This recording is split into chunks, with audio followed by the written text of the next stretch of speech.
morning, children. Welcome back to English honeycomb classes. So today we'll start with part 2. That is, in our previous video I had explained you part 1, and in this video I will be explaining you part 2. So children, there was a certain king who was very much eager to know the questions to his answers. So he puts 3 questions to the hermit, and the hermit does not give him the reply but asks him to wait. Page number 10, part 2. The king turned round and saw a bearded man running towards them. His hands were pressed against his stomach, from which blood was flowing. When he reached the king, he fainted and fell to the ground. Children, in my previous video, we had done that as the king had asked the hermit to dig the spade, but the hermit denied to give the spade, and the king was sitting there. As he was sitting there, he saw a bearded man running towards him, towards the hut of the hermit. So he said, "Here comes someone running," said the hermit. So the king and the hermit removed the man's clothing and found a large wound in his stomach. So what did they find? A large wound in his stomach. The king washed and covered it with his handkerchief, but the blood would not stop flowing. The king redressed the wound until at last the bleeding stopped. The man felt better and asked for something to drink. The king brought fresh water and gave it to him. By this time the sun had set and the air was cool. The king, with the hermit's help, carried the wounded man into the hut and laid him on the bed. The man closed his eyes and lay quiet. The king, tired by his walk and the work he had done, lay down on the floor and slept through the night. So the king was also tired, and so he slept on the floor.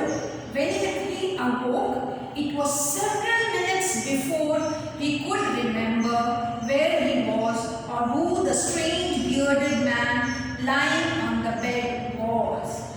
"Forgive me," said the bearded man in a weak voice, when he saw that the king was awake. So, children, that bearded man was feeling sorry, and he said the king to forgive him. The king was surprised.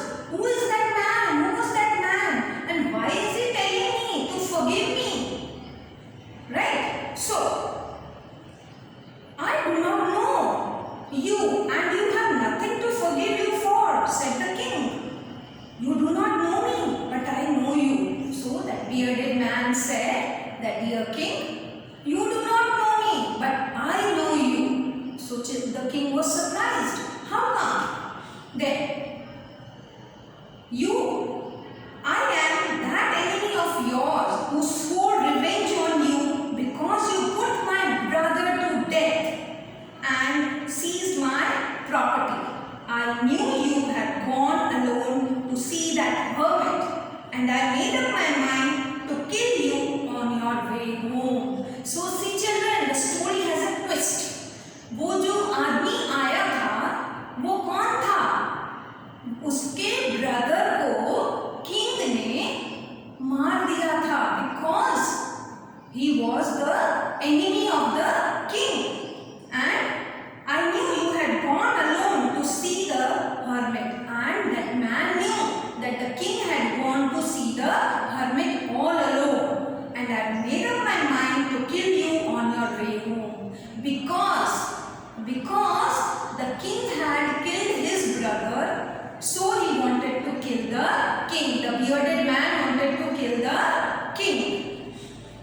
the day passed and you did not return. See children, the king was with the hermit because he did not get the answers to his questions.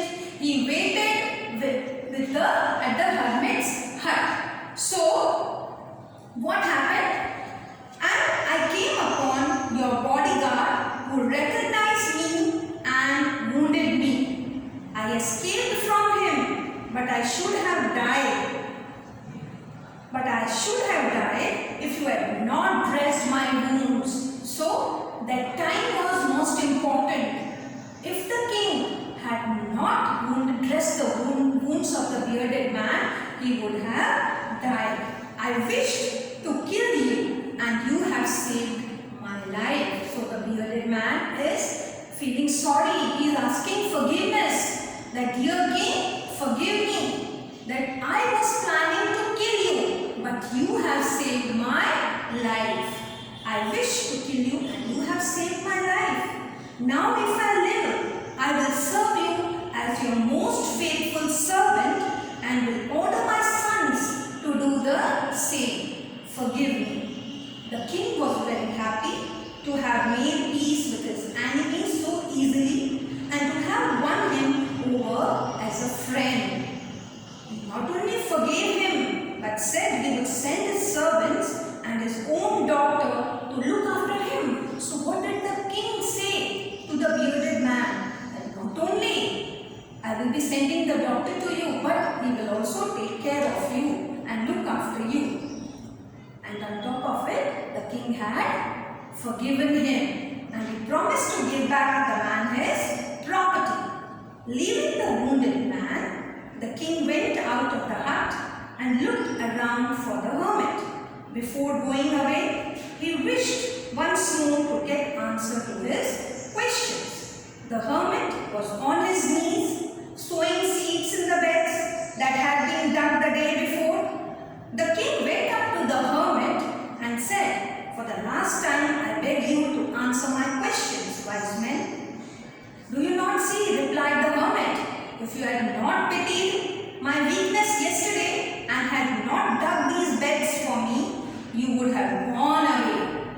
Then that man would have attacked on you and you would have wished you had stayed with me." So the most important time so that was the answer to his first question, what is the important time? Was when you were digging the beds. That was the answer to the first question. And I was the most important man. And to do me good was your most important business. Afterwards, when the man ran to us, the most important time was when you were caring for him. So it was when you were caring for him.